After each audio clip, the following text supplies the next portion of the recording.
Hello dear friends. और आज हम लोग एक और जेई एडवांस 2023 का एक फिजिक्स का सवाल सॉल्व करेंगे। ठीक है।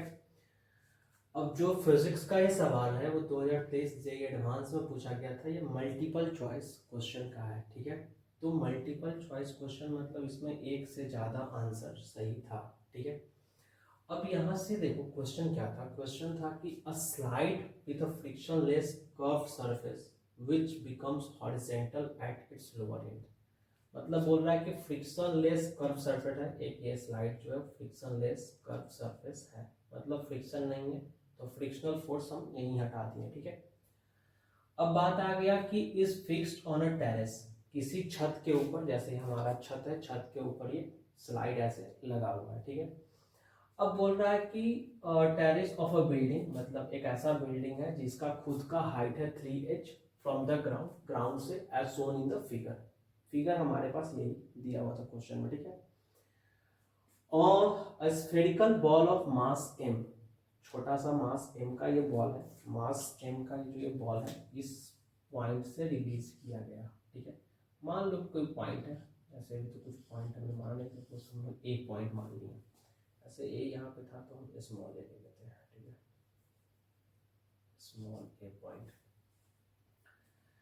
बोल रहा है कि the ball leaves the slide with a velocity u।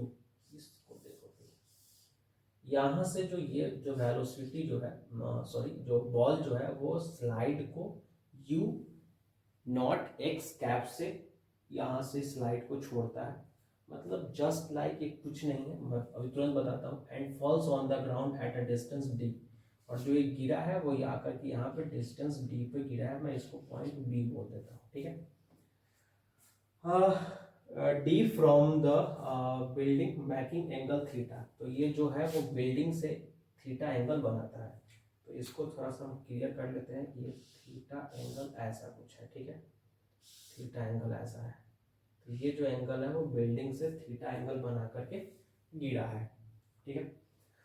अब बोल रहा है यहाँ से देखो making angle with horizontal, horizontal से जो है थीटा एंगल बनाया है। इट बाउंस, मतलब ऐसे ऐसे आया और फिर टप्पा खाया, ऐसे आया टप्पा खाया। ठीक है। It bounce of a velocity v and reaches a maximum height h1। अब ये v से ऐसे इधर से उड़ गया, और उड़ने के बाद फिर क्या करेगा, प्रोजेक्टाइल मोशन करेगा यहाँ से। अब देखो यहाँ से कुछ और भी कंडीशंस हो सकते थे सवाल में, बस मैं इसको और आगे बढ़ाऊंगा। Maximum height h1, the acceleration due to gravity is g and the coefficient of restitution, ये तो कांस्टेंट सब दिया हुआ है, coefficient of restitution अपने पास दिया हुआ है। तो इंफॉर्मेशन के नाम पे अपने पास क्या हो गया, d दिया हुआ है, u दिया हुआ है, ये वेलोसिटी दिया हुआ है, और coefficient of restitution दिया हुआ है। हमसे पूछ क्या रहा है, which of the following statements is are correct। हमें u का वैल्यू बताना है, v का बताना है, थीटा का बताना है, और d by h1 का वैल्यू, मतलब इतना चीजें में कैलकुलेट करना है।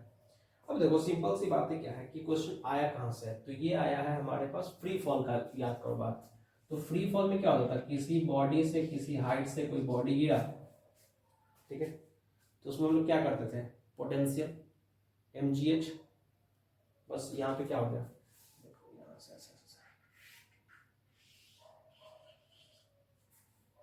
कोई बॉडी जो है वो आकर के गिरा, और आकर के गिरने के बाद potential energy totally converted into kinetic energy, तो हम वहां से चीजें निकाल सकते हैं। ठीक।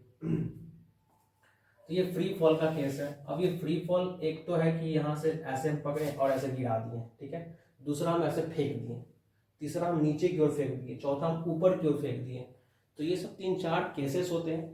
तो इसमें से कौन सा केस है, हम किसी हाइट पे जाकर के ऐसे फेंक दिए बॉल को, हम ऐसे पकड़े और ऐसे बॉल को फेंक दिए। अब ये बॉल को जब फेंके तो हम जो u का वेलोसिटी दिए, तो उस वेलोसिटी से तो कुछ दूर ट्रेवल करेगा, इस डायरेक्शन में कुछ दूर ट्रेवल करेगा, लेकिन उसके बाद क्या होगा कि वो नीचे की ओर टिल्ट होना, मतलब डाउन होना शुरू कर देगा। तो इस डायरेक्शन में भी जाएगा, नीचे भी जाएगा, इस डायरेक्शन में जाएगा, नीचे जाएगा, तो मतलब क्या बनाएगा, एक वो स्लोपिंग बनाएगा, ऐसे स्लोप बनाते हुए आएगा नीचे की ओर। ठीक है, मतलब कर्व बना करते हुए आएगा, स्लोप कह रहा हूं, कर्व बनाते हुए ऐसे गिर जाएगा करके। अब गिरने के बाद क्या होगा कि ये रिफ्लेक्ट बैक करेगा, क्योंकि हमारे पास जब ये दिया हुआ है कोफिशिएंट ऑफ रेस्टिट्यूशन, मतलब जो सरफेस अपना है, जो ग्राउंड है, वो क्या करेगा, बॉल को अपवार्ड उड़ाएगा। अब तो कोफिशिएंट ऑफ रेस्टिट्यूशन भी हमें दिया हुआ है कि 1/√3, ठीक है। अब देखो ये तो कुछ ज़्यादा है नहीं, सिंपल सा है कि ये तो फॉर्मूला याद रहना चाहिए कि u इज इक्वल्स टू क्या होता है, √2gh, ठीक है। तो ये तो कहानी बस कुछ नहीं है, ये यहाँ से यहाँ तक का फ्री फॉल का बस बॉडी है और कुछ नहीं है। अब ये बॉडी जो है किस वेलोसिटी की वजह से गिर रहा है, तो सिर्फ एक्सेलरेशन की वजह से गिर रहा है, जिसकी वजह से इसका जो स्पीड है वो UGH हो गया, ठीक है। अब देखो थोड़ा सा यहाँ पे आ जाओ, इस पॉइंट पे। अब इस पॉइंट पे मैं मान लेता हूँ कि कैपिटल V है, इसका वेलोसिटी यहाँ पे आने पे। तो जब ये कैपिटल V है तो ये कैपिटल V क्या होगा, इधर Vx हो जाएगा, कैपिटल Vx, और इधर की ओर कैपिटल Vz हो जाएगा, ठीक है। और जो हमसे थीटा पूछा है कुछ नहीं है, ये थीटा ये वाला है, Vz और Vx के बीच का एंगल का, ठीक है ना, V और Vz के बीच का एंगल का, मतलब 3 वेक्टर हमारे पास आ गए। तो अब देखिए अब हम क्या करते हैं, हमारे पास तो ये Vz निकालने का एक तरीका है। तो Vz क्या है, कुछ नहीं है, यहाँ से यहाँ तक का फ्री फॉल है, सॉरी ये 3h है, 3h दिया हुआ है, ठीक है। तो वो 3h की कहानी है। तो अब देखो Vz अपने पास निकालो, मैं इधर थोड़ा सा हल्का हल्का कैलकुलेट कर लेता हूँ, यही कर लेता हूँ, ठीक है। तो देखो तो अपने पास Vz इज इक्वल्स टू हो जाएगा √2g और कैपिटल 3h, ठीक है। क्वेश्चन को बहुत आसान से आराम से समझना है, क्वेश्चन कुछ नहीं था, बस यहाँ से तो छोड़ा सिंपली स्लाइड का। तो ये कुछ नहीं हुआ कि एक हाइट से हम पकड़े ऐसे और ऐसे पकड़ के से गिरा दिए, तो ये गिरा दिए तो ये फ्री फॉल का कंडीशन आ गया, ठीक है। तो अब ये स्लाइड पे आ गया, अब ये मोशन नीचे की ओर ना होगा, एक स्लाइडिंग पे, फ्रिक्शन लेस भी है। अगर इसमें फ्रिक्शन देता तो कुछ हम फ्रिक्शन फोर्स ऊपर की ओर लगाते जो इसको अपोज करता है इसके मोशन को, तभी क्वेश्चन थोड़ा सा और बढ़िया बन जाता, इसकी खूबसूरती और बढ़ जाती अगर इस स्लाइड में थोड़ा सा फ्रिक्शन कह देता तो, ठीक है। अब इस सवाल को हम अगले लेक्चर में फ्रिक्शन डाल करके कुछ कांस्टेंट डाल करके इसका हम सवाल बनाएंगे, ठीक है। अभी हम बनाते हैं बस जो क्वेश्चन है वो सिर्फ सिंपल सी बात है। तो यहां से हो गया 2gh, ठीक है। अब 2gh होने के बाद 3h हो गया, तो ये सिंपली क्या हो गया, 6gh हो गया, ठीक है। और ये किधर की ओर डायरेक्शन में है, तो ये जेड कैप के डायरेक्शन में। अब पता नहीं मुझे कि ऊपर है कि नीचे है, हमें नहीं पता, हम सिर्फ जेड कैप लिख करके छोड़ देंगे। अब बताइए Vx कितना होगा, कैपिटल V और x। तो कैपिटल V और x मतलब ये क्या हो रहा है, ये डिस्टेंस d तक ट्रेवल कर चुका है, और यहाँ पे ऐसा नहीं कह रहा है कि आकर के बॉडी रेस्ट में हो गया, क्या कह रहा है, ये बाउंस हो रहा है, मतलब इसके पास Vx और भी है, तभी तो जाकर के बाउंस होगा, बाउंस होगा।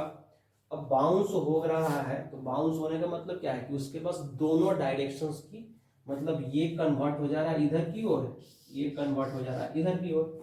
अब जब ये कन्वर्ट हो जा रहा है इधर की ओर तो उसके लिए कोएफिशिएंट ऑफ रेस्टिट्यूशन दिया हुआ है, ठीक है। अब यहां से हम निकालते हैं कि Vx कितना होगा। तो Vx देखते हैं, हमारे पास क्या था, 2gs था और ये d था, डिस्टेंस हमें तय किया, ठीक है। तो चलो अब एक ये वाला याद करो, इक्वेशंस क्या था कि v is equals to u plus 2gh, यही होता है, ठीक है। अब u के मतलब तो हो गया कि भाई 2gh है, ठीक है, √2gh। तो v का तो हो गया कि √2gh, तो ये 2 हो गया, g हो गया, h हो गया, और प्लस ये 2gh है। अब 2gh कहने का मतलब तो इधर तो कुछ हाइट है नहीं, इधर तो ये डिस्टेंस d है, तो डिस्टेंस d को, अच्छा एक चीज और समझो पहले बात को, यहाँ पे बहुत कंफ्यूजन भी हो सकता है, क्योंकि यहाँ पे तो कोई एक्सेलरेशन इधर के डायरेक्शन में नहीं है, मतलब ये जो है ये क्या होगा, ये कांस्टेंट होगा हर जगह, क्या समझे, u जो है वो हर जगह क्या होता है, प्रोजेक्टाइल मोशन है, सिंपल। तो u जो है क्या होगा, हर जगह कांस्टेंट होगा। तो Vx को हम क्या लिख सकते हैं, सिंपली 2gh लिख सकते हैं। अब देखो किसी का दिमाग पे ये आएगा कि भाई हम ये इक्वेशन का क्यों नहीं इस्तेमाल किए, 2gh। तो भैया ये g तो सिर्फ नीचे की ओर है ना, एक्सेलरेशन है 2a_h, तो ये जो है 2a_d लिख लो तुम, ज़्यादा बढ़िया 2a_s लिख लो, ठीक है। तो ये एक्सेलरेशन तो सिर्फ इधर की है, उधर को तो कुछ एक्सेलरेशन है नहीं, तो ये खत्म, और ये क्या होगा v is equals to u, ठीक है, तो प्लस 0 होना चाहिए, सिंपल। तो ये हमारा vx हो गया और ये हमारा vz आ गया, ठीक है। अब हमें पता करना है कि हमें थीटा पता करना है। अब देखो हम v को क्या लिख सकते हैं, चलो पहले हम v को लिखते हैं, उसके बाद हम कैपिटल V को लिखते हैं, फिर जाके स्मॉल v को लिखेंगे। तो कैपिटल V को जब हम लिखेंगे तो ये क्या है, ये x कैप है, ठीक है। अब ये x कैप हो गया, तो कैपिटल V को लिखेंगे तो क्या होगा 2gh और 6gh। अब मेरा मन क्या कर रहा है ना कि √2gh को मैं बाहर निकाल दूँ, तो चलो मैंने √2gh को मैंने बाहर निकाल दिया, ठीक है, और यहाँ पे लिख दिया x कैप और यहाँ पे लिख दिया प्लस, है ना, प्लस लिख दिया। प्लस लिखने के बाद क्या हो जाएगा, क्या बचेगा, यहाँ से बचेगा सिर्फ √3, तो ये √3z कैप, ये हो गया कैपिटल V का इक्वेशन, ठीक है। यहाँ पे जो कैपिटल V होगा उसके लिए अब एक चीज और समझिए बात को, अब हमें निकालना क्या, अब हमें निकालना है थीटा।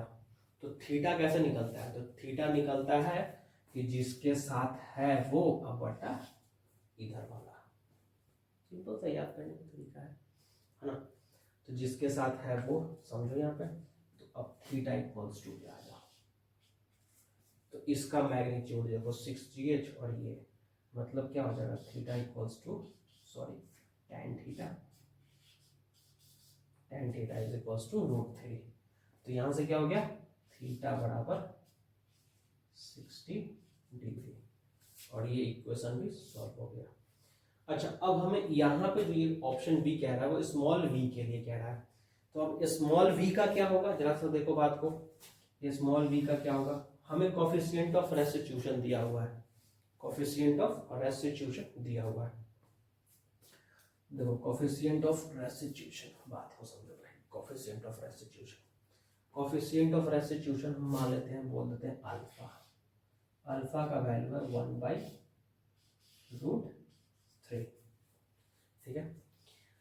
अब हमें चाहिए क्या, तो अब हमें चाहिए स्मॉल vx, मैं इधर ऐसे मिटाता हूँ, स्मॉल v और x। अच्छा अब एक चीज और बताओ, क्या स्मॉल v और x यहाँ भी कांस्टेंट होगा, है ना, स्मॉल v और x तो कांस्टेंट ही रहेगा हर जगह, ठीक है। तो स्मॉल vx तो सिंपली वही हो गया √2gh। अच्छा, ये अल्फा का हम इसलिए लिखे थे कि ताकि हम vz को स्मॉल vz में कन्वर्ट कर सकें, ठीक है। तो स्मॉल vz को हम vz में कन्वर्ट कर सकते हैं, अभी तुरंत देखिए कैसे। तो ये जो है ना, ये ऐसे हो जाएगा, कहाँ गया भाई, ये हो जाएगा ऐसे, जिधर जाने वाला है उधर और जिधर से आया उधर, ऐसे याद कर लो आप, ठीक है ना। इधर से नीचे वाला, तो ये अब आकर के कन्वर्ट होकर के ऊपर की ओर जाएगा, तो ऊपर की ओर जाएगा तो तुम ऐसे याद करो कि जिधर जिधर गया और जिधर से आया, तो जिधर गया और जिधर से आया, सिंपल सी बात।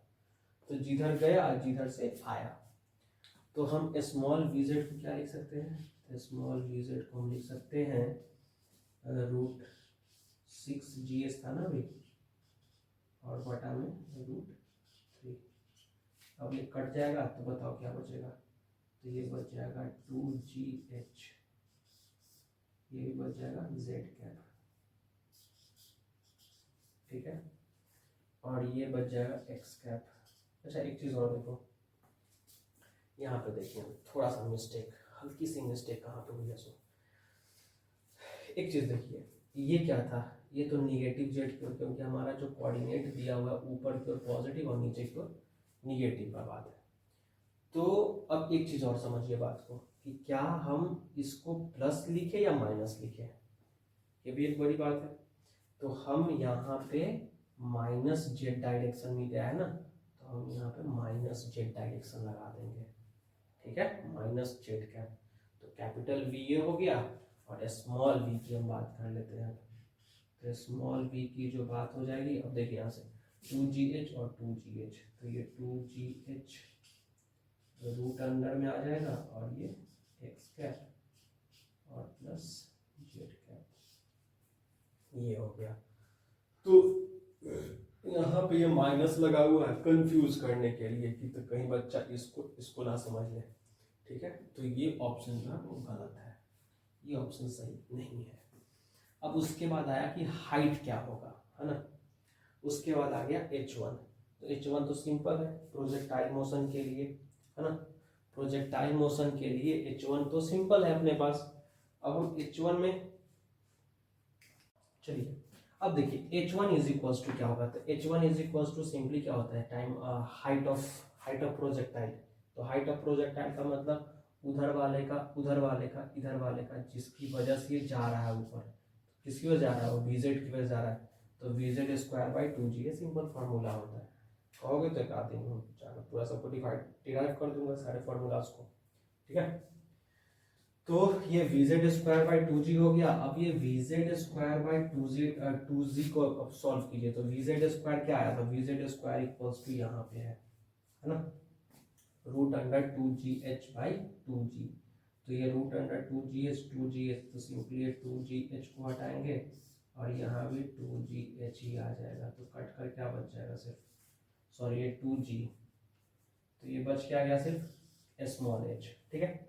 h1 का मतलब कुछ नहीं हुआ, स्मॉल h के बराबर हो गया, मतलब इसका तेहरा घट गया, मतलब ये 1/√3, थोड़ा सा ये सब रिलेट करो आप कि 1/3 अगर कोएफिशिएंट ऑफ रेस्टिट्यूशन है और किसी बॉडी को हम इतने हाइट से गिराएंगे किसी हाइट से, तो जो अगला जो बाउंसिंग होगा, अच्छा इसके बाद फिर एक बाउंस होगा ऐसे करके, ऐसे होगा फिर बाउंस, तो उसका हाइट क्या होगा, तो उसका हाइट इस बार हो जाएगा h/3 हो जाएगा, कैलकुलेट कर सकते हो आप। अब इसके बाद जो इसका हाइट होगा ना वो h/3 हो जाएगा। अगर ये पूछता है कि h2 क्या है, फिर उसी तरह से पूछता है कि h3 क्या है, तो h/9 हो जाता, ऐसे जाकर के लास्ट में जाकर के बहुत छोटी वैल्यू हो जाती, टप्पा खाते खाते खाते खाते अगर रुकता, ठीक है। हाँ, ये तब तक दौड़ते रहता है जब तक ये भी खत्म नहीं होता, तो खत्म होने के लिए तो कुछ है ही नहीं इसके पास, ना फ्रिक्शन है ना कुछ है, ये सिर्फ टप्पा खाते जाता, ठीक है। तब तक खाते जाता जब तक ये कोएफिशिएंट ऑफ रेस्टिट्यूशन की वजह से इस पार्टिकल का जो वेलोसिटी है वो कंप्लीटली खत्म ना हो जाए, ये टप्पा वाला, ठीक है। अब देखो यहाँ से, अब हमें पता करना है कि d और h का रेशियो, तो हम d और h का रेशियो तभी पता कर सकते हैं जब हम d और h1 का रेशियो, जब हम d और h1 को एक टर्म में आ जाए, तो हमें तो सिर्फ यहाँ पर d दिख रहा है, अब h1 हमें h के टर्म्स में दिख रहा है, तो हमें d को भी क्या करना होगा, h के टर्म्स में लाना होगा। अच्छा उसके लिए देखो क्या करेंगे, तो उसके लिए हम ना ये टाइम ऑफ फ्लाइट को देखेंगे, ये वाला टाइम ऑफ फ्लाइट क्या है, तो टाइम ऑफ फ्लाइट क्या हो जाएगा, ये 2h/g होता है, t is equals to root under upon 2h/g, तो 2h/g, तो यहाँ पर स्मॉल d का मैं लिखता हूँ, तो स्मॉल d का वैल्यू क्या हो जाएगा बताओ, 2h मतलब 6h/g, तो g हो गया, और ये रूट अंडर, सॉरी ये टाइम ऑफ फ्लाइट है बॉस, ठीक है, ये हो गया टाइम ऑफ फ्लाइट, ठीक है। अब टाइम ऑफ फ्लाइट तो हो गया 2h/g। अब इतना समय में ये यहां से यहां आया है, तो इतना समय में अब d देखो, d क्या होगा, तो d is nothing but, d क्या है, तो d है स्पीड इनटू टाइम, स्पीड कितना है, तो स्पीड है 2gh, ये वाला देखो ना, ये वाला u, तो d जो हो जाएगा वो u इंटू हो जाएगा t। अब देखो थोड़ा सा मैं इधर लिख लेता हूँ कि small d is equals to क्या हो जाएगा, तो small d equals to nothing but u into t। अब u क्या है, तो रूट अंडर 2gh है, तो ये हो जाएगा 2gh, ठीक है। और ये क्या है, तो ये 6h/g है, हाँ ना, ऐसा ही कुछ है ना, 6h/g। ठीक है, distance is equals to speed into time. तो ये हो जाएगा 6h, सॉरी ये रूट के अंदर, और ये हो जाएगा 6h/g। तो इसको जब कैलकुलेट करोगे तो ये पूरा हो जाएगा रूट के अंदर ही। ठीक है, तो बताओ क्या हो जाएगा, h तो बाहर निकल जाएगा रूट एच करके। ठीक है, g से g तो कैंसल हो जाएगा, तो कहानी खत्म। अब रूट के अंदर बचा क्या, तो रूट के अंदर बचा हम ऐसा करते हैं कि 2 6 दूनी 12, मतलब 2 निकाल करके √3 को अंदर लिख देते हैं, ऐसा। ठीक है, हो गया 2√3। सही है, 2√3, 6 दूनी 12 हो जाएगा ना। हाँ, तो इसको ऐसे लिख लो। अब हमसे क्या कह रहा है कि D/H1, D/H1। ठीक है भाई, D/H1 की बात हो रही है। ठीक है, अब देखो भाई, तो ये D इज इक्वल्स टू क्या हो गया, 2√3h हो गया। तो हमसे क्या पूछा है, रेशियो पूछा है। तो ये D/H1 is equals to h से h कट गया 2√3। ये ऑप्शन में ये डिवाइड का साइन नहीं था, यहाँ पे ये 2√3 मल्टीप्लाई में ही था। ठीक है, तो ऑप्शन ये भी सही हो गया। अब इसका अब और क्या क्या कर सकते थे, तो अब हम यहाँ से H1 निकाल सकते थे, ये H2 निकाल सकते थे, या तो हमसे पूछ सकता था कि कितने देर के बाद, एक और सवाल भी पूछ सकता था कि कितने देर के बाद जो ये बाउंस वाली जो हाइट है वो h/9 हो जाता। ठीक है, तो जैसे हम जिस तरह से ये b निकाले थे उस तरह से हमें ये वेलोसिटी मिल गया, तो हम प्रोजेक्टाइल से क्या कर सकते थे, ये डिस्टेंस निकाल सकते थे आराम से। ठीक है, अब उस डिस्टेंस पर ये डिस्टेंस निकाल सकते थे, फिर ये डिस्टेंस निकाल सकते थे। ठीक है, तो अब हम पहले पता कर लेते हैं कि h/9 हो कब रहा है। ठीक है, तो तुम यहाँ से देखोगे कि टप्पा खाया फिर टप्पा खाया, तो h/3 होता, फिर h/9 हो जाता। ठीक है, 1/3 टाइम्स ये चीजें घटते जाती। ठीक, अब उसके बाद हम ये डिस्टेंस निकाल लिए होते, ये डिस्टेंस निकाल लिए होते, मतलब हम यहाँ से कोई पूछ सकता है हमसे कि अगर हम t समय पे क्वेश्चन, अगर ऐसा मतलब और भी इसमें चीजें पूछने के लिए कि हम t=0 सेकेंड पे इस सिस्टम को छोड़े, और सिस्टम को छोड़ने के बाद ये थोड़ा सा काम किया, इधर से आया टिक टिक टिक टिक टिक, और फिर ऐसे टिक गिरा, फिर इधर टिक, फिर इधर टिक, फिर और छोटा। ठीक है, ऐसे करके फिर और छोटा, फिर और छोटा, फिर और छोटा, फिर कहानी खत्म। ठीक है, तो ये पूछ सकता था कि कितने टाइम के बाद इसका जो मैक्सिमम हाइट ऑफ बाउंस होगा वो h/9 हो जाए, वो h/27 हो जाए। इस तरह से एक सीरीज बनता है, एक पैटर्न बनता है इन सब सवालों में। ठीक है, तो वो पैटर्न इस पे अभी नहीं आया है। ठीक है, वो हो सकता है कि आगे आने वाले कभी सवाल दिखे किसी को, तो शायद ऐसे ऐसे सवाल बनाए जा सकते हैं एडवांस के लिए। ठीक है, अच्छा, और हम क्या वेरिएशंस कर सकते थे कि ये सवाल थोड़ा सा और सुंदर हो जाता, ब्यूटीफुल हो जाता। तो उसके लिए एक तो ये यहाँ पे फ्रिक्शन हटा दिया। अभी मान लेते कि ये फ्रिक्शन कर रहा है भाई, है ना, स्लाइड पे कॉफिशिएंट उसका देता, फ्रिक्शन का कुछ कॉफिशिएंट दे देता, कॉफिशिएंट ऑफ फ्रिक्शन कुछ दे देता कि भाई जो ये हमारे जो स्लाइड लगाया है, जो कर्व सरफेस लगाया है, वो फ्रिक्शन लेस ना हो करके कुछ फ्रिक्शन वहां पे होता है, तब इसकी खूबसूरती थोड़ा सा और बढ़ जाती। फिर ये u इज इक्वल्स टू जो हम बहुत आसान से लिख लेते हैं ना 2gh, फिर वो नहीं होता। फिर हम वहां पे लगाते कुछ कुछ चीजें लगाते, फिर चीजों को सॉल्व करते। ठीक है, तो ऐसा करते हैं कि कभी और इस सवाल को और थोड़ा सा गहराई में जाकर के समझ करके चीज़ों को सॉल्व करेंगे। ठीक है, तो ये जेईई एडवांस 2023 फिजिक्स का ये सवाल था, पहला सवाल ही मैंने सॉल्व किया आज। और हमने बताया है कि भाई क्या क्या और होता है, ठीक है, कौन कौन सी कंडीशंस हम पढ़ते हैं फ्री फॉल में। फ्री फॉल ये सिंपली सी फ्री फॉल का ही कंडीशन है, ठीक है। अब फ्री फॉल में ये एक यहाँ से देखोगे तो यहाँ से ये ऐसे फेंकने वाला फ्री फॉल हो गया कि हम उधर फेंक दिए तो कुछ, ये तो इधर वाली में तो ये कांस्टेंट जाता रहेगा, उसको तो कुछ रोक नहीं रहा है। अब ये इधर की ओर एक्सेलरेशन खींच रहा है, तो खींचने की वजह से इसका वेलोसिटी क्या होगा, डाउनवर्ड टुवर्ड्स द अर्थ क्या होगा, इंक्रीज करेगा। फिर ये टप्पा खाएगा, फिर ये ऊपर की ओर जाएगा, फिर नीचे आएगा, फिर ऊपर जाएगा, ऐसे ये कार्यक्रम चलते रहेगा, ठीक है। जो लोग तैयारी कर रहे हैं बढ़िया तैयारी करें भाई, जेई एडवांस का और जेई मेन जेई एडवांस जो भी है। मैं कोशिश करूँगा कि अब थोड़ा सा रेगुलर रहा जाए अपने मोड में, और चीज़ों को थोड़ा सा और डिराइव फॉर्म में और थोड़ा सा एक्सप्लेन करके चीज़ों को बताया जाए, ठीक है। जैसे मैं कुछ अभी सवाल छोड़ करके जा रहा हूँ कि ये फ्रिक्शन होता तो कैसे सॉल्व होता।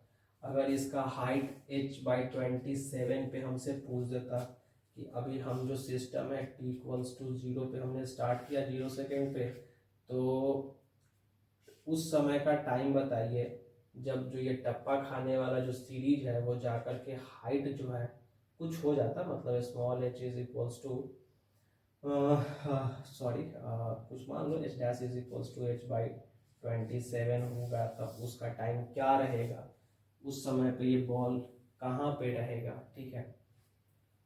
तो एक ये भी है सवाल, यहाँ पे 2-3 और सवाल टाइप के दिख रहे थे जहाँ से हमने हिंट दे दिया, ठीक है, कि हम यहाँ भी सोच सकते हैं सोचने के लिए। तो टाटा बाय बाय, और फिर कभी मिलते हैं बढ़िया सा एक सवाल के साथ, ठीक है। मैं कोशिश करता हूँ कि थोड़ा सा रेगुलर हो जाता हूँ, ठीक है। और किसी को भी कोई जानकारी चाहिए तो आप कमेंट कर सकते हैं, ठीक। Tata bye bye.